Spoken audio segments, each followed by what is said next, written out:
Afternoon, everybody. My name is Nicole Crutchfield, Planning Director with the City of Fargo. And with us today, maybe we could do a round of introductions for everybody. And maybe Susan, I'll start with you. Hi, I'm Susan Thompson. I'm the Finance Director. Mark Williams with the City of Fargo Planning Department. And Mike Rothinger, City Administrator. Brenda Derrig, Assistant City Administrator. Vanessa Hernandez, Interstate Parking. Paul Schnettler, Interstate Parking. Becky Majerus, Director of Facilities. John Strand, City Commission. Denise Kolpak, City Commission. Tim Mahoney, Mayor. Arlette Preston, City Commission. And if I could remind everybody, put the mic closer to you, especially you, Susan. Jim Gilmore, City Staff. Dave Pepcorn, City Commission. Great. Well, we'll go ahead and get started. This meeting was requested from several different commissioners for several different reasons. And we're finally really coordinated with the Finance Department, our parking managers, Interstate Parking. And today we have kind of a three-part presentation to just maybe about 20 minutes of presentation, 2025, and then opening it up for a lot of discussion, hopefully. So I'll start off with a little bit of history. I won't go into the deep weeds, but just real high level. Kind of pre-1999, we were really authorized as a parking authority through municipal code and state law, and really focused on urban renewal. And right around 99, 98, some changes in that ordinance, and the parking authority became the Parking Commission. And really the focus was on Renaissance, was around the same time as the Renaissance Zone, and that was brand new. And with the onset of hiring Bob Stein, who helped manage downtown and parking issues. And really the priorities at that time was managing our surface lots. We only had 2 ramps at the time, the GTC and the Civic ramp, and the rest was really about customer needs on wait lists, maintenance of those lots, and on-time parking, on-time zone management for Broadway and surrounding streets. And really the primary focus was Renaissance and downtown marketing. At the time, for 50 years, up until 2016, the operational manager was outsourced to a local maintenance and management company, and they were in operations for 50 years. And so upon retirement, was really about the same time that we knew we needed a lot of other needs in downtown. So the transition and a priority shift really happened starting in 2015 with a national RFP looking for expertise in parking management. Interstate Parking was the award recipient of that. And really the focus on that RFP was related to technology, automation, parking client management, and the facility daily upkeep. This was also around the same time the city had identified a lot of opportunities for vacant and underutilized properties, a lot of infrastructure improvements in downtown, which is what kicked off the need for the Downtown in Focus plan. Also at that time, we really were focused on large user contracts for employers, large employers like Gate City Bank, US Bank, and also right around the same time that the US Bank ramp had structural issues and had to be taken down. So there was a lot of just kind of big shifting happening around that time. So today, in terms of 2018 and to the present, how is parking managed today? And I would say it's a combination of the folks you see around this table, and along with in the back here with Steve Sprague, but the planning department, we now have a facilities director, Becky, our finance team, the economic development strategic planner, and Jim Gilmore, the police department, and public works. So there's a lot of different departments that are integrated in daily parking management. I would say Mark Williams receives a lot of that daily call and helps facilitate that traffic between departments and daily knowledge, but we do depend quite a bit on Interstate Parking. They're really that expertise. And I'm going to pass it over to Paul now to talk through some of the daily and national issues. Okay, thanks, Nicole. Yeah, I'm Paul Snow. I'm one of the owners of Interstate Parking. We have 400 and some locations in 12 different states. We work with about 15 different municipalities. And it's been really a great pleasure working with this crew. You often hear not flattering things about working with city staff and stuff, but Fargo has been fantastic. The need for a great parking system is paramount to the growth that you guys have here. It's well managed. We have plenty of parking spaces. Not everybody gets to park in front of their store like they want to, but you guys have done just a fantastic job with your growth. You've added 800 and some stalls over the past few years, plus RDO added all their stalls. And your system is really well operated now. And I say that not just because we helped get there. Based on what we're seeing, I've been doing parking for 35 years. And we do bring the best practices and best technology options for you guys to consider and implement. And it's really been a fantastic pleasure working with a group that is Could you put the mic a little towards you? Arlette's having a hard time. closer to me? Okay, And you're sorry. talking away from it, so Oh, talk okay. into the mic. Yeah, I'm not a media person, and this is somewhat new to me, but, so I just thank you guys for the pleasure of working with you these past 8 or 9 years, and look forward to many, many more. So what I put together is just kind of a summary of what the city has in terms of paid or used permit parking lots throughout downtown. I put the ones in that we started with back in 2015 to Mercantile, which we added just a couple years ago. Some of them, I left the ones that are closed on there now to kind of illustrate the advancements you guys have made. Nobody buys a parking lot for a parking lot's sake. It's a temporary use until the ultimate development occurs. So we've had some that have closed here. RDO Tower used to be a parking lot. Roco used to be a surface parking lot. Kessler Apartments used to be a surface parking lot, and on and on. So as we stand today, we manage about 1,700 off-street parking spaces for you guys. And, that means it's a 24/7 operation with many varied users, office users, downtown visitors, residents. We also do a lot of patrolling for the city. We took that duty on, I think, back in 2018, where our staff is now doing the downtown patrolling up and down, issuing citations on behalf of the city. We do some midnight patrolling for Public Works in the outer metro area. But so we are we've become your parking department, reporting to several different masters sometimes it seems, but you have a great system that's working, and we have plenty of capacity right now. We rarely fill up any of our garages. And we're doing a good job keeping the temporary parking on Broadway and the side streets moving along with their 90-minute time max. So it's flowing very well right now. This next screen is kind of what we charge at all these garages right now and where we're at. We don't have when we first started, there were waiting lists all over the place. We've got that managed down. You do that with pricing usually is the best option, but then you build Roco and you build Mercantile. It spreads out the demand, so people go that way. But here's our current rates right now, and how many people we have in each category. We can get in the next page. We'll have all of our revenue and things like that. So, yeah, we can do the next slide then. And just the past 5 or 6 years of just top-line revenue, top-line expenses that flow through us. There is additional revenue and expenses that flow right through the city also. But this has been our reportable results to the city. And I think we can jump on the next one. Lots of discussions about, are we as efficient as we can? Are we charging what we can? Things like that.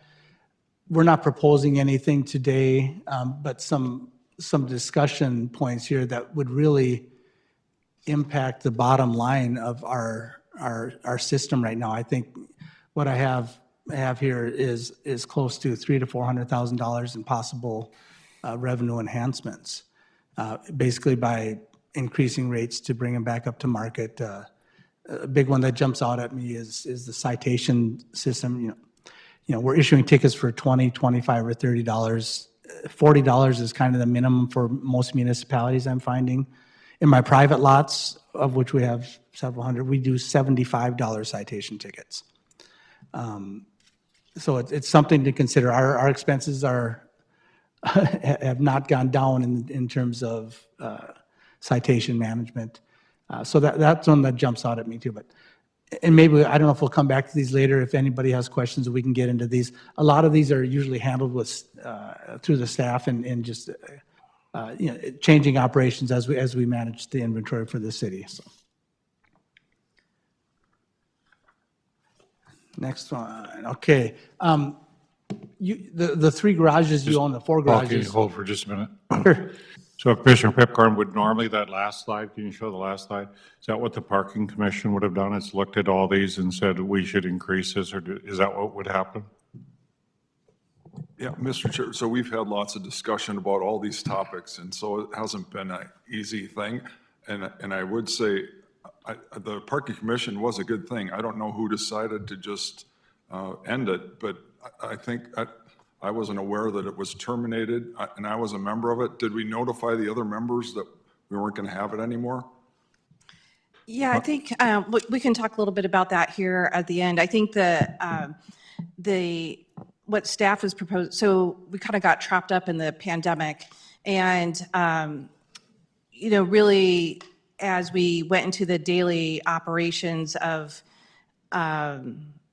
upgrades of equipment and those types of questions, all of those decisions were going on to the city commission anyway. And so in terms of strategic discussions, really got funneled more into the downtown and focus planning efforts.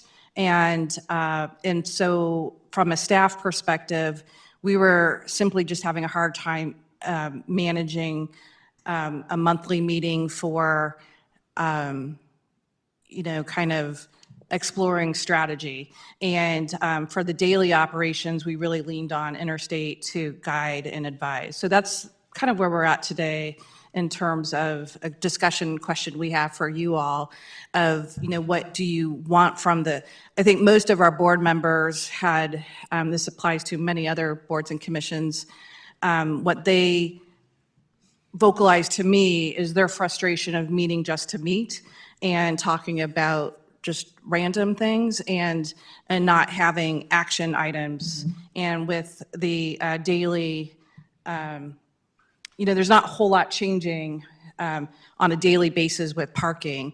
When we would bring feed proposals or upgrades and change of operations, most of that line of strategy that we would get as feedback from the parking commission was more a priority focus on that welcoming and accommodating visitors, and this idea of patrolling and policing was not necessarily something we wanted to do. We wanted to do more subtly and not as intensive, if you will, because the primary goal was attracting people to come downtown and have a place to park. So, Mr. Chair, if I can just have a follow-up question after that. This, once again, is another example of the staff determining to eliminate a committee. That isn't appropriate at all. We had some excellent people on that committee. We could have met less often, and I just think it's not acceptable. And so the staff determined it. The city commission didn't determine that. And so I have a problem with that. Thank you. At least that I was aware of. Thank you. Scarlett, question? I think this is germane to that whole discussion about what is the role of probably the city commission versus staff, and then if there's a need for any kind of advisory commission in between. To me, this kind of discussion should feed directly into revenue, expenses, the financial statements that come out of the parking situation. And I would argue that the parking is more than just downtown. We've got to start looking at parking probably in other areas of the city as well. So in my mind, all of this is more of a staff operational kind of recommendation making related to what the bottom line is of the parking fund. And so I would argue that we probably don't need a parking commission, but we certainly don't want the city commission to turn into the old parking commission. So these kinds of decisions should be related to the bottom line that's happening in the parking fund. So, Mr. Chair, just because Commissioner Preston believes we don't need a parking commission, now we don't have a parking commission. Commissioner Strand and Commissioner Preston believe we don't need a finance committee, we don't have a finance committee. What in the world is going on? Who represents the taxpayers, the people, the citizens, the voters? We have staff making all these decisions instructed by a few commissioners. That isn't how we should be doing business. Thank you, Mr. Chair. Well, this meeting really is to explore parking and what's going on with parking. And so it is good discussion by both commissioners is where do we want to go with this and what should we be doing with this task? And I think as we go through the meeting, we'll discuss that debate a little bit of how to do it better because for a while, the Parking Commission did have a lot of discussion, but there weren't a lot of rate changes or anything that was happening in a sense, so we didn't really have to do a lot of that. But now I can see, this will be a good discussion today. We're going to talk about how it functions. Commissioner Strand. Thank you. And I had the impression the Parking Commission was statutorily required, but maybe I'm wrong on that. Maybe it was our ordinance or policies.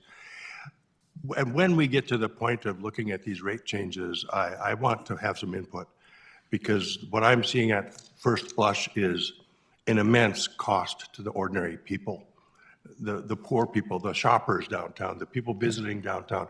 I don't think that was the intention, and we'll get into this, but I don't know that that was the intention of growing this parking is to eliminate them and push them out and charge them more. I just have a bad feel about this, and then raising the rates for tickets. It's really regressive. Well, John, I think one of the greatest joys is to come downtown, have lunch and leave, and you don't get any parking. It doesn't cost you anything.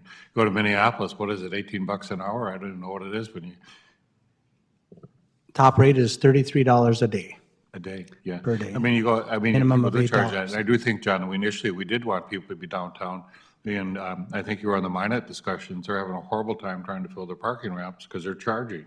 And what happened in Minot is they can't get the downtown to alive. They came and saw us that we got, the Parking Commission did this for 2 hours free. Fantastic. I thought it was a good deal, but it is a question to Arlette is, do we want to make more money? I don't know. Well, I think we have about 3 more minutes of presentation Oh, no, I'm slides, and then we will open up to questions and discussions. This is all really good discussion. It's all helpful. The diverse opinion is really helpful. I think staff's looking for direction. We have direction coming from every which way, and along with the appointed members of our Parking Commission, also we're struggling with direction from every which way. Because again, the purpose of a board and commission is we understand that democratic process and that need for discussion and viewpoint. Believe me, Commissioner Strand, we would not do anything without intensive public outreach. In the past, when we've tried to get rid of eliminating the 2 hours free, it was quite an uphill battle in public discourse against that. And so it's really about what goal is going to drive your decisions. And I think it's really important to hear from Susan and the financial implications related to these discussions. So I'm going to pass it to Susan. Oh, I'm going the wrong way, just a minute. Wrong way.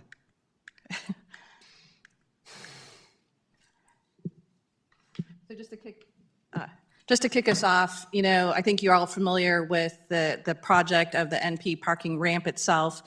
Susan and Jim were in front of you a couple weeks ago talking about the financial operations and management to how to fund it, which I believe is what Susan was tasked with. And Susan, did you want to talk about this slide or do you want to go to the next one?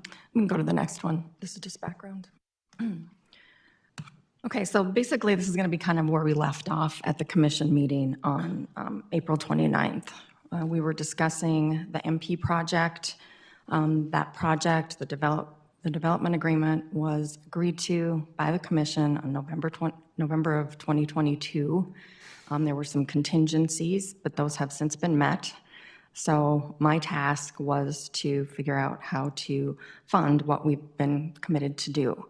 So alternate 1 is what was initially presented and what I talked about 2 weeks ago. That is an appropriation bond and then borrowing an interfund loan. Alternate two is something that has come up that I'm still pursuing, but it would be incredibly valuable to this project. Bank of North Dakota has an infrastructure loan program. It's capped at 20 million per city, and we still have about 11 million outstanding. So we'd have capacity of 9 million. So I have already sent in an application, and that's being looked at and vetted through the attorneys. So if we did that, the appropriation bond would then only need to be 8 million. We would still do the interfund borrowing, and then I have a smaller interfund loan for a couple of years that there's a negative cash flow, and then those would get repaid back. So I'm going to hand out this cash flow statement. So with our accounting system, and also just because some of these components are in different funds, there's not a simple report I can print. So I started creating this, I think, in October or November, and kind of added on. So the intent of this is to show you kind of the immediate history and then project out the status of kind of all things parking. So I'm not going to go through all of these, but we have operating revenue and operating expenses, which is the rents that we charge and the costs associated with that. In the middle, there's some the odd TIF items that are not directly involved with parking, but are related to those parking lots. Then we have the debt service. You want to flip to the next slide. So as I did this cash flow, I had to come up with some assumptions. So like I said, 2019 through 2023 is actual, and then we worked on projections. So for the parking fees, I show a 7% increase in 25 based on some suggestions by Paul. Again, this is just to create some numbers for us all to look at. And then after that, just to make sure that we're continuing to keep updated, we'd have a 2% increase per year. We have the existing ROCO TIF. There's some additional years that we could extend it because we didn't cover all of the city's initial cash investment. We could extend it to do that, which I would suggest we do. Any future sales of city parking lots are receipted in here. I have an estimate.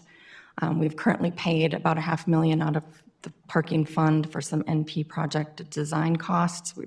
We pay them back.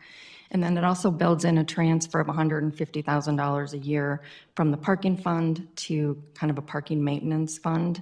And then we've got some studies from Walker on kind of the next few years of what we might need, but that's basically building a parking fund for us. So on this, the yellow represents the things that I just talked about on here, kind of the odd things. The things I want to look at, though, is 81 and 84.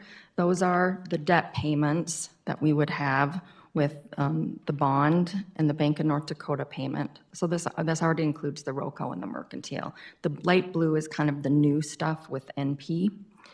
And then 82 and 83 are where the interfund loan balancing kicks in.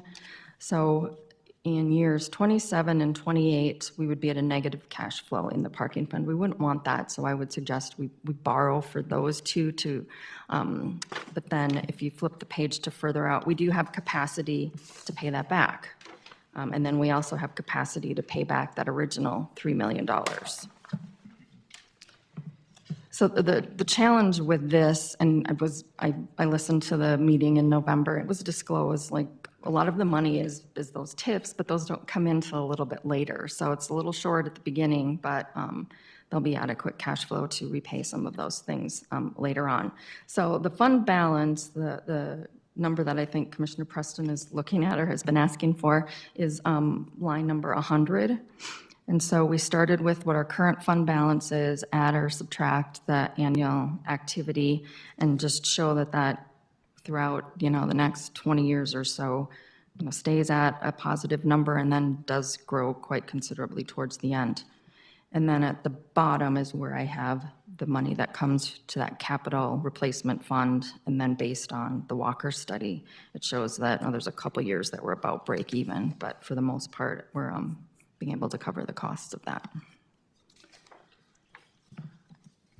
So that's probably a lot to digest, but I wanted to just show you that I've spent a lot of time looking at this, and it is something we'll continue to look at. In fact, I'd really like with our new software to be able to design something that I can push a button and something like this prints out, as opposed to having to use an Excel spreadsheet. So then, I'm going to hit the next slide. So then this kind of leads us to the conversation we had at the commission meeting and what changes need to be made in order to implement this. Commissioner Preston had a question. I'm sorry. There's a lot of information. There's a lot of here, Susan. information. I know, and it's a little tiny print. Yeah. So where would I find with each of the parking ramps, basically a cash flow? Is that exist in this report? Not per parking ramp.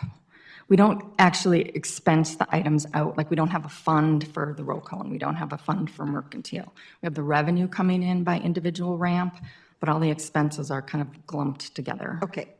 So the bottom line here, the fund balance, that includes all the debt payments, so that the debt payments are coming out of this Fund 240?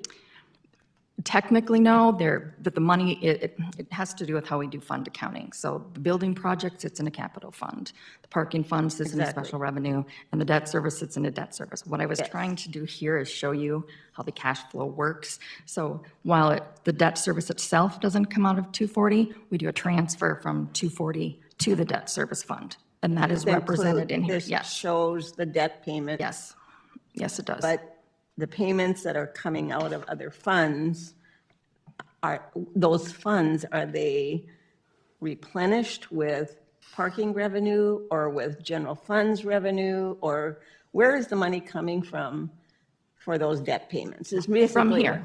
Okay. It's So it coming is in- coming from parking It's revenue. coming from parking revenue, and it's coming from the TIF revenue. Okay. So all those revenues are flowing through.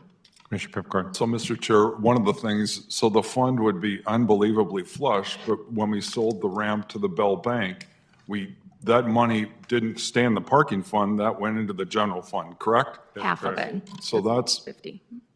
anyway, so do you get what I'm saying? That, I think you salvaged maybe $1 million out of that, Dave. I think we got it for 9 and then only the Line parking fund did 57, it not was get the. 4.6 million went into the parking fund. Oh, it did, okay.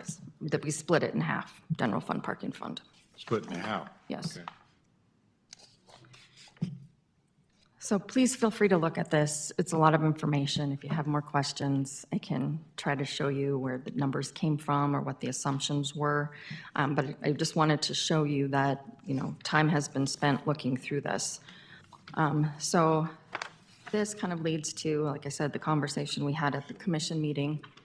So in order to make this funding plan work, we need to do an ordinance change to authorize interfund borrowing. We have done interfund borrowing for other funds, but since it ties to the debt service fund, the bond attorney requested that I have a specific ordinance for that. And then the second item is policy changes. There's an existing interfund loan policy, but it's from 2019. It's outdated, and it has, really specific interest rates you need to charge and terms. And what I would suggest is that it be modified to allow some flexibility. Like if there's programs that you don't wish to charge interest on, like I would suggest for this one, it could start out as interest only. If there ends up being enough money, we can calculate the back interest and repay it back. But it would need to be modified to allow you to have some flexibility with that. So those would be the two asks, and then the slide is what we had on the screen. The next slide is what we had on the screen at the first read-in file in April. So those will be coming back. I think that motion had its second reading on Monday, and then it will come back for the next one. Questions of Susan? And thank you, Susan, because you're basically fixing some things we needed fixed. We just didn't have them in an ordinance. There's some policies that may have been looked at before, but now we're really making it, codifying it in a sense. Mr. Preston? So can you explain two issues? Can you explain, is there any impact with the intra-fund transferring on the cash reserve, the total cash reserve? Is there any impact there?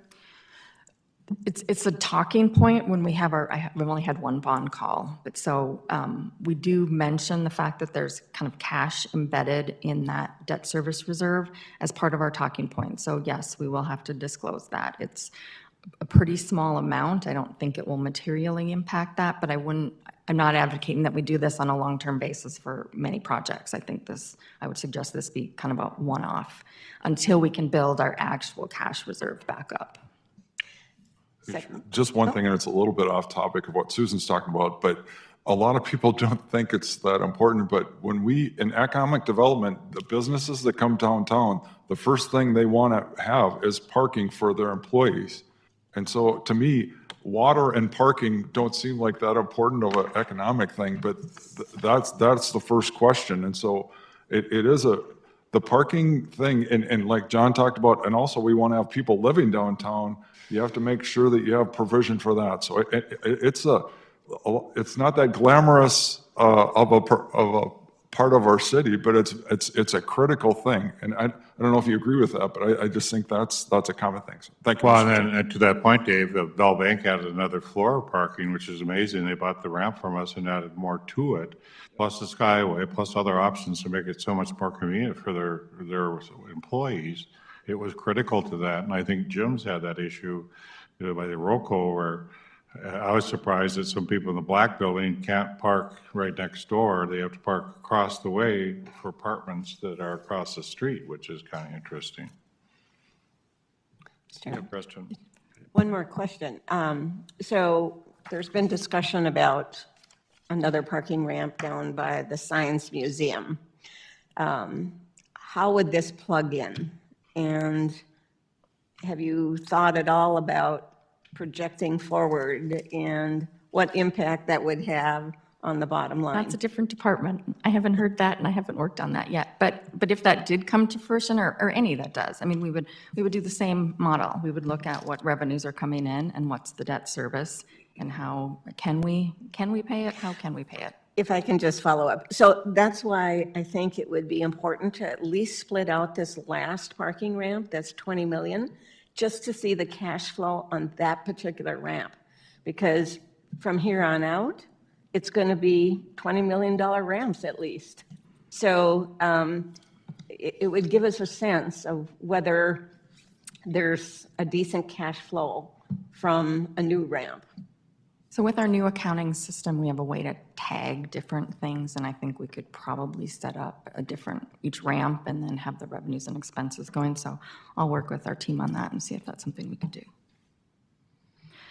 The other comment I want to make, kind of to tie to Nicole, is, as you can see, this is complicated. It's a lot of dollars. And if we did something like this 15 years ago, it probably would have been, half a sheet. Wouldn't have been a lot of maintenance. There wouldn't have been a lot of revenues, a lot of free parking.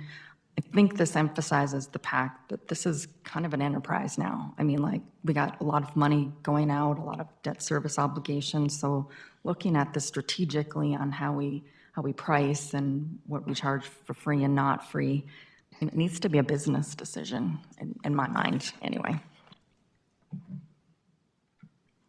Starting to talk about like a finance director, Susan. Revenue, is that keep revenue? Keep saying revenue? Oh, sorry. Commissioner Strand, did you have something? This is so much to digest, and I'll qualify my thoughts, which are pretty limited, but I believe it was a year ago I asked for this report. Or maybe, I don't know, but it's a long time ago. And the reason I asked for it was we're going into critical decisions with the NP project, NP Garage, and that whole entire FMCT project. So we just voted on that, and we don't even know the finance plan. And we don't know the context it fits into relative to our bigger parking situation. This really bothers me. That and they had a grand opening, and we don't even know the finance plan. That's why I wanted to see this bigger picture of parking before we're committing and continuing on a path with more investments with this limited understanding. And then we have other people who will be asking for another parking ramp. That's another topic, but I really wanted this months ago. Well, I've not even been here a full year yet, so I'm telling you, you have my assurance that I'll be working on these things going forward. The decision for this really was made in 2022 at that meeting when we approved the developer agreement. The finance plan is very different than it was at that point, isn't it? I reread. You were talking interfund financing loans. I mean, this wasn't on our radar. It was actually. I looked at the video and I reread the minutes, and they were very candid that the cash flow was going to be tight, couldn't bond enough to cover the whole thing, so we had to do the interfund loan. So that was discussed. How far it was and how much detail it was, I can't say. But you have my assurance that I would be doing these kinds of things going forward on projects like this. In fairness, John, I think Susan's done an excellent job because the previous finance director didn't identify it. To your point, it wasn't necessarily identified as well as it is now. Plus, we hadn't really looked at our ordinances as well to see that we make it straight. I think she's done an excellent job. And I think staff we lost our finance director, things had happened. They know you guys wanted this thing on the parking garage and had to bring this forward. I think Dave's been on and off. Do we have a parking commission or not? We've been debating that for at least a year. So we finally have it. Now it's our opportunities to weigh in and decide what we want to do. But it does come into the question, and it is going to be that philosophy, do you raise the rates? Are you going to cause issues for residents, for people in our community? So it isn't something I'd say we do today, but it is something we would want to consider. Paul, I would assume that you would help us with that, because are you going to cause people to shy away from the parking ramps, or will they tolerate that, or what's the market, or what goes on? I'm always amazed how many people can get in a parking ramp, put the in and outs, and people come and go. Friday night, to me, seems like it's always full. Whenever I go there, I'm up the top floor, but it seems to do fairly well. But I would assume you have to balance how competitive you are, because I think part of our philosophy was initially, to Dave's point, was to drive employers downtown and to drive retail people downtown.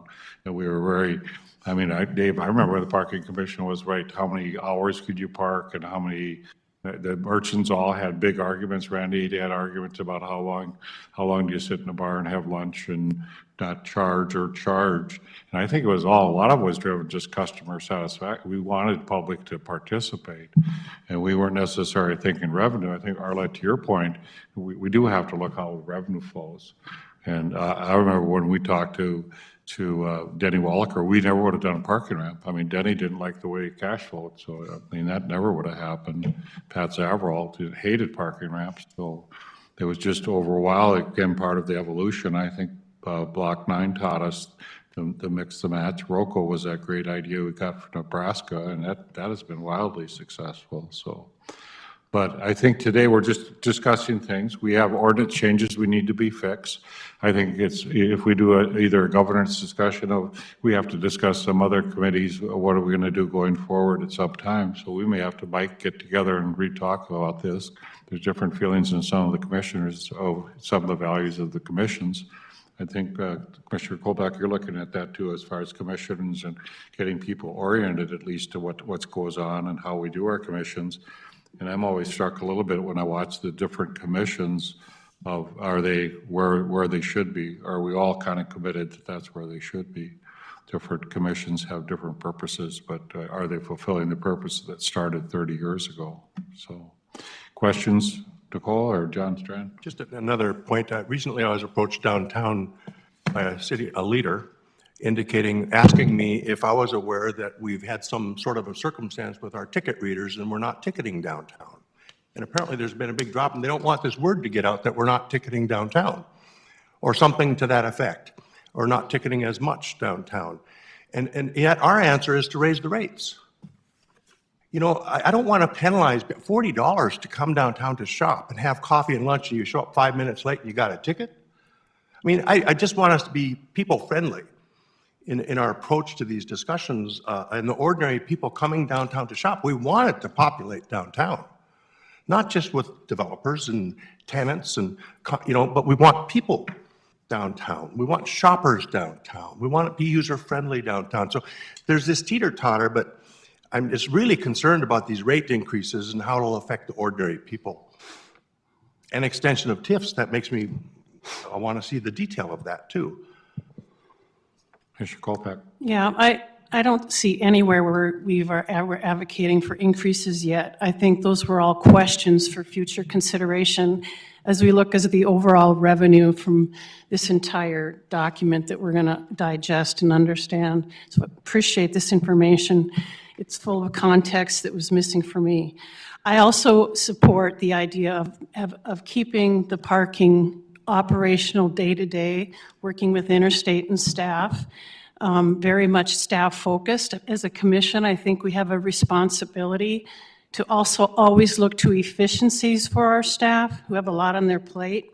And I think the fact that, in my opinion, parking revenues are part of the financing of the city and another source of revenue, bringing that information to our quarterly finance meetings and our budgeting discussions to the full commission is much more appropriate than having a former process where the finance committee met in the dark with one commissioner and the mayor. The meetings were not noticed. There were no notes, no minutes. And I'm just being very clear to the public, we've added sunlight to this process. We are not eliminating commissions for lack of transparency. So I certainly support the operational focus of parking, eliminating another commission, and bringing any strategic issues to the full commission. Mr. Chairman. Mr. Preston. So I appreciate the information. It's just a lot to digest a lot to real quickly. digest. But if I could just see if my conclusions here are accurate. So operationally, there is basically a net operating profit, right? Yes. On the entire group of parking ramps. Yes. So if we separate out the operational aspect and the capital aspect, so we're using interfund transfers as well as bonds and a few other things to fund it on the capital side. And at this point, it looks like the operating profit is enough to cover any and all debt, except for a couple years where we go into the red. Correct. Yes. Is that an accurate? Yes. Okay, Yes. okay. Assuming the assumptions, which are pretty conservative, I'm hold true. sorry? Assuming the assumptions hold true, which were pretty conservative, but we'll continue to update this so that you can see how we're trending. Okay. Okay. It's helpful. Thank you. Just continuing on that topic, is that incorporating and anticipating the rate increases you're talking about, or is that without rate increases? I did assume those rate increases because I did talk, we were talking with our parking consultant, and he thought based on where we are, that would be supported. It's just part of the conversation, so So that could change if it could change. don't Yes. happen. Yeah. I have one more question. Commissioner Preston. I apologize. It's okay. So the section on TIF revenue, can you explain that a little bit? Yes, but I might need Jim to help out with that a little bit. Is it TIF revenue from the value of the parking ramp or from something else? It's from the district. So So- we're pulling district TIF money Yes. into this fund Yes, to pay for debt yes, on the parking ramp. yes. Okay. Paul, there was a On the question. MP, for sure. I don't know, I'm not familiar with the other two. Paul, just a question we had to John's question. Am I the impression your first ticket is free?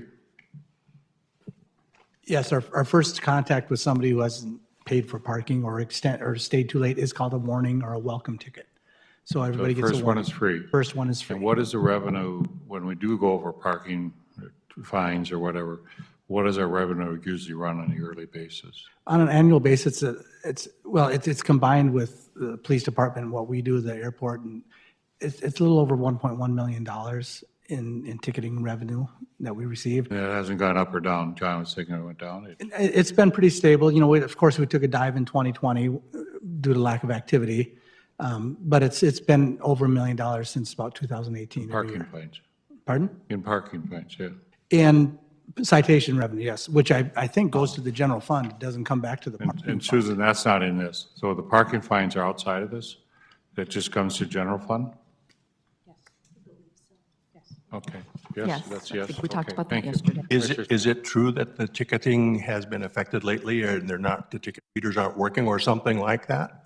I'd like to clarify that statement, and maybe Paul, Vanessa, and Mark can chime in, but on Broadway, for Broadway ticketing only, we've been dependent on a scooter that the city owns that it wasn't operating based on equipment issues that we couldn't order for maybe 8 to Months. 10 months. And so now we've got the scooter working, but now the software company that does the license plate reading doesn't work with the computer, and so we're in the process. Literally, we had 6 staff members meeting on Monday with our consultant and 2 software operators from Genetech and their network provider. So it's very technical, but we think it should be running in about 2 weeks. Is that the latest? Yep, that's what they told us. And, that equipment itself is coming to the end of life, so we're looking at options for that. Technology is evolving that we're going to be able to start doing this with our cell phones now, too. So we can walk up and down Broadway to get the heaviest areas. Right now, we have other vehicles we could use, but they stop traffic. They're not small enough. The scooter is perfect because cars can still scoot around us and get there. But the technology is catching up that we're going to be able to have a redundancy in place. So when the scooter does go down again, we can just up and down walk the streets. I want to not underestimate the difficulty license plate reading software is to integrate with technology, with the equipment. It's been the bane of my existence since 2011. And I think police, one of the reasons this consultant won the contract out of the competition, the national, is because of their ability to network. Otherwise, police, well, I won't say it that way. It wasn't happening at all prior to interstate parking getting hired for enforcement. And I will say, so I just want to clarify, it's Broadway, the Broadway stint only. Otherwise, ticketing has been operating as normal. No more chalks? No more chalk stripes? Chalk, they're not chalking the tire? Well, that's what we call them, electronic chalking. Okay. But no more sticks like you used to see Barney Fife do on. The chalk and paper tablets. Okay. Mayor, if I, Mr. Strad? could we go back to the mercantile slide where you're talking about the potential changes and recommendations for the mercantile ramp?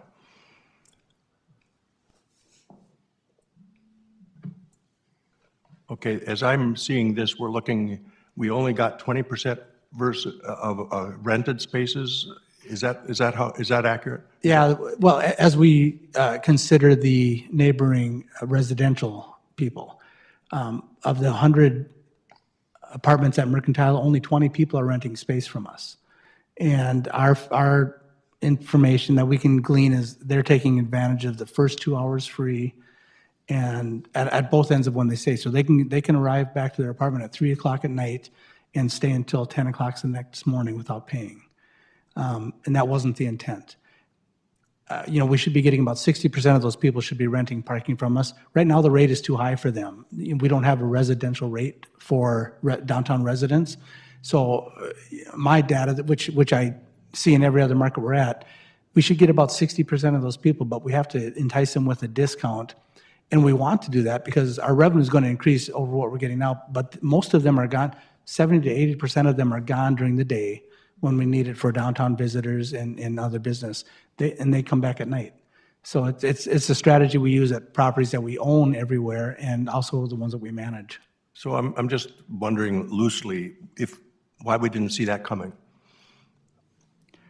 Well, it was predicted that they would do that, yes. But I mean, our projections that the city built a ramp based on aren't panning out. The revenues, the rentals, the usage, it looks like it's perhaps not panning out like what I'm guessing we told the commission it would be. Well, now the 20%, that's only for the residential portion. We've got other business and general public people that park on a regular basis too. I don't recall what our original projections were, but yeah, this is just one segment of our group of parkers that park there that we could entice them to come back and park with us. Right now, they're either on the street or they're driving around, taking advantage of the 2-hour free parking on both sides of their session. John, if you looked at our projections from when we did the RAM, it started off very slow because of COVID. I think right now the financial, we're about up to where we thought we'd be, a year ago, so it's finally gotten up there with the condos. On the TIF side, that's way ahead. There was a lot more development that came in than we had anticipated, so a little light on the revenue projections, and the TIF is going to over-deliver. I think what Paul means by 40 to 60% is what you see in other markets, not what we set as a Correct, benchmark yeah, for yeah, that's ourselves. what we see everywhere else is, if you have 100 apartments, 40 to 60% of those will rent parking. And they're not renting somewhere else because we have all the parking, so they're parking somewhere, but not with us. Well, they're parking with us, but they're taking advantage of the free aspects of it. Nicole? Two things. One is, in terms of how we managed parking, even as recent as, I would say, 2020 to how today, I mean, if you look around the table, everybody other than maybe Mark and I are new in their position, and Paul, and so everybody else is new in their position in managing parking. And that's recovering from, I think probably 20 to 30 years of Jim Gilmore and Kent Costin having a lot of the mastermind in their head, which, smartly, but you've gone from, as people retire, that transfer of knowledge and that need of transfer of knowledge. The same with Bob Stein as his, kind of management of parking. And so we're trying to get that interaction with Interstate, the staff. That's why we need this kind of working staff meeting on a frequent basis to make sure the right hand and the left hand know what they're doing, what shows up to you at City Commission is fully vetted by the knowledge keepers. And that's what we're asking from you as we change our operational status and working with Mike and Brenda. Mark, you want to say something? Because I know you've been part of this for a long time, and it's the heart and soul of you sometimes. You really like parking, and I appreciate the opportunity, but I'm good, but if there is any questions, but I think the commission in some ways wants to know, because I think we're going to get asked this. Is it going to be, to today's point, part of economic development now when we go into the south part of Fargo or other places? Our parking ramps going to have to become part of our discussion. Because as I recall, when they put the water park in, they could have put a parking ramp in, Dave, and then another apartment in that space, which was more growth, right? And I'm just curious, are we going to have to kind of have a balance to try to figure out, if we're going to increase density, if the growth plan says increase density, and you go to New York City, there's parking ramps and apartments. I mean, the parking ramps all over. There's our south side with our growth plan. Now we're going to start having apartments built with parking ramp. I think the challenge for me, as we get into the growth plan, if it's going to be identified as a city-owned facility outside of the downtown, I think some of the times the staff gets caught in the middle is some people want it as an economic development tool, some people want it as a utility that makes money, and it's kind of hard to do both when you're trying to walk down that path. And I think through more meetings, maybe we can sort of identify what we really want to get out of our parking facilities and where they should be. Because I'd like that addressed by the incentive committee, because if there's an incentive way of doing that. Otherwise, couldn't Paul just build a parking ramp down south and he make all the profit? I've looked at that, and it's hard to make money with so much free parking. So, no, we would not be building. Oh, it's a free parking issue, okay. We do own several of our own garages in downtowns, and apartments we look for apartments or hotels because they provide revenue at night when our central business people aren't there. And it's, we look at a 90 to 95% occupancy year-round, and that you need that mixed-use development nowadays. I don't see standalone parking garages anymore. They're part of a mixed-use development. And they're usually subsidized one way or the other. If you had an airport next to it, though, that'd be pretty good, wouldn't it? That one might be a good one. I'll take you up on that one. Mr. Chairman. Commissioner Preston. So it seems like there's probably a couple of maybe even philosophical kind of questions.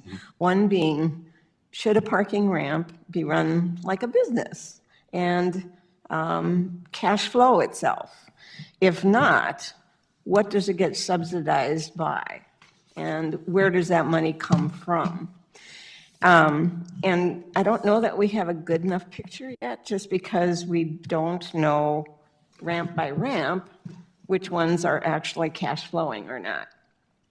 The second question or the second comment is really, if we start to look, because we've had we will have had 2 requests now for parking ramps outside of downtown. What requirements are we going to put in place to ensure that that parking ramp is an all-encompassing, a master plan of the entire area, so that there's enough business and property value that goes into the city financing or funding a new parking ramp? So, the trouble I had with was it Enclave? With the water park? We didn't have a good enough picture of the entire area down there. There's, 3 other baseball diamonds, and nobody had any plan to actually develop those. So a parking ramp where it was sitting was pretty isolated. So, that larger picture of what kind of business environment and/or property value will be added if we put a parking ramp in, and if it's the public dollars going into that, we should be seeing a pretty darn good return on a new parking ramp. And when they're 20 million and more, yeah, we've got to look at those pretty closely. Mr. Chan. We do have people asking us, I'm not sure if you've heard it, Jim, but the developer affiliated with the location, I'm told, where they are talking about putting a science museum, the developer saying, have the city build you a ramp. I was involved, we were involved with some of these same folks a year or 2 years ago saying, well, maybe you should move downtown with your science museum because there's parking everywhere. But this is the type of, and I don't know our philosophy about going out of our downtown and where we invest. Heck, not that many years ago, people were saying, don't build any parking ramps with autonomous vehicles, with Uber and Lyft, and with all these ride shares, you won't need parking ramps. Well, that's not bearing out to be the case yet. But there were people saying that, really prominent developer type people saying you shouldn't be building any parking ramps. I'm glad we're having this discussion. It's really important for us to get a sense of the bigger picture, because it's a very far-reaching, and Commissioner Pepcourt, I think it's really important we keep this connected as much as possible to economic development activities and have them tethered to each other for the right reasons. Nicole, you get the closeout. Then it will be done at 1:30, so you got 45 seconds. Put the timer on, Brian. Just to close, I know there's a lot of good discussion here and probably some controversial things as well as some philosophical things that honestly staff needs decisions on. And so I think someone said it, we get caught in the middle a lot, and so then we end up in limbo. And so I don't think that's efficient for anybody. And so so for the next 2 years, our recommendation is based on what we know of parking and our close proximity to the issues is, I think the NP Avenue is the end of an era when it comes to the vision of the downtown and focus plan, as well as when we look at, for interest, I was looking at retreat agendas for the Parking Commission back in 2013, when this was all in everybody's mind's eye. Jim had done a consulting review with, I think, Carl Walker and maybe Craig Kalinsky. I'm trying to remember back that far, but we were looking at all these available sites. Guess what? Now they all have a ramp, which is a big success. And now what does the next 10 years look like? I think that's the point we're at. which includes looking at revenue and cash balance and strategic planning and asset management. So that is our recommendations over the next 2 years. And who we want at the table, I mean, I think staff, we're really open to who we want on the table as part of those discussions and how you want to lead those as commissioners. Our immediate takeaways are the motions and policy changes that Susan needs in terms of cash flow, as well as also, we should say that interstate parking's contract is at an end, and we need to do another national RFP for a contract. And so that's important to talk through, as well as I think currently our staff recommendation, and we can go any way, is when I look at how my staff resources are spent, managing parking commission is just not an effective use of time unless we change the goals and priorities of the parking commission. And so that requires amending some ordinances and some, I think your quarterly finance committee is a really great place to bring some of these big strategy discussions on financial decisions. And the city commission ultimately is the decision maker for all of these things. And so I think we have, all of our staff members that you see here at the table and our consultants to bring forward. And I hope you can trust us by now to do effective community engagement as we deliberate these tough decisions. And that's what I would recommend as part of that process. So that's our conclusion. Thank you. Thank you. Thanks, everybody, for making it. Appreciate it.